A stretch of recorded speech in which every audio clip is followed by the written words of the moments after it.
Okay, so let's do the control volume energy balance. Let's do that on the next slide here. So let's see. Yeah, so first of all, I'm going to say we're doing this first for the internal nodes.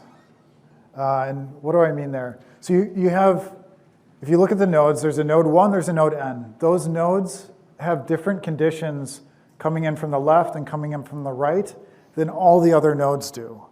All the nodes 2 through n minus 1 share the same formulation, but the n's are different. So we'll have to come back and deal with the n's later.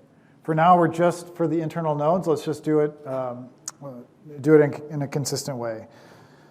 So we write this. So we write in plus generated equals out plus stored.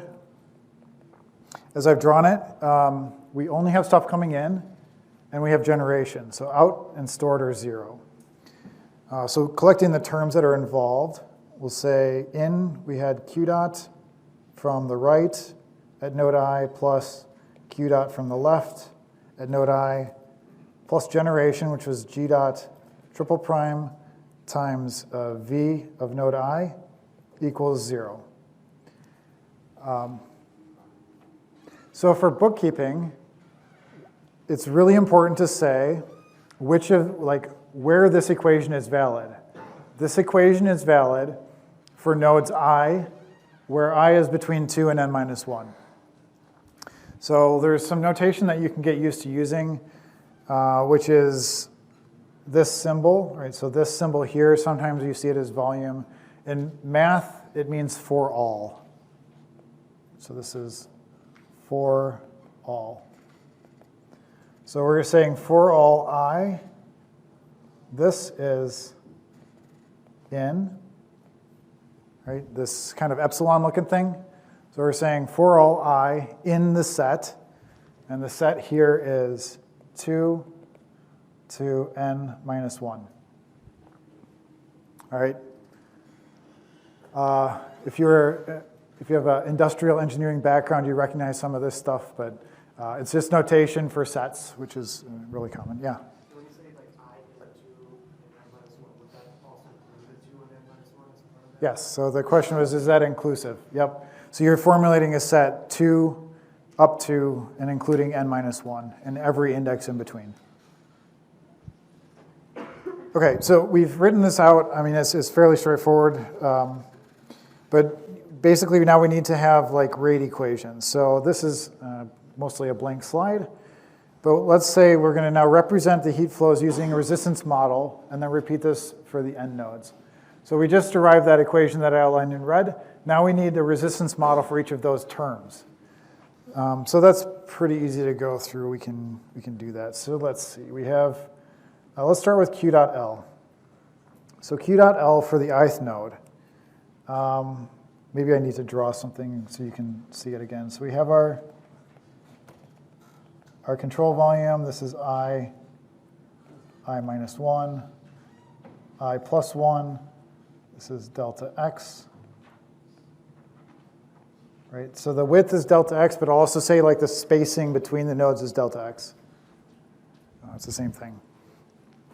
Okay, so we need an expression for q dot L. So q dot L, according to a resistance model, right, going from I minus 1 to I, would be what? So we would have Fourier's law, right? But it's, well, let's write it out. So I'm going to write it this way. It is T I minus 1 minus T I, right? That's your potential. And then what's the resistance? What's the resistance due to conduction in a plane wall between I minus 1 and I?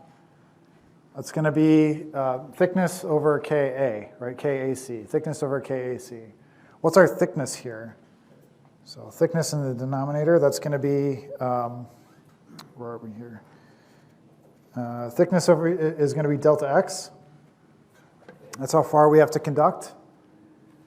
And then in the numerator, I have K times cross-sectional area, right? So this would be We'll call that AC. This is the area at the edge of this node. So let me just, in blue here, right, this. AC is the area at the edge of the node. If you have a geometry where like that area is changing, you always want to make sure to evaluate it at the edge, right? Because basically you're going to have a heat flow going from I minus 1 to I. In the next equation, you're going to have that heat flow represented going in the other direction. So if you have a different area that you're evaluating for each case, the energy is not going to balance, or you're going to have a problem.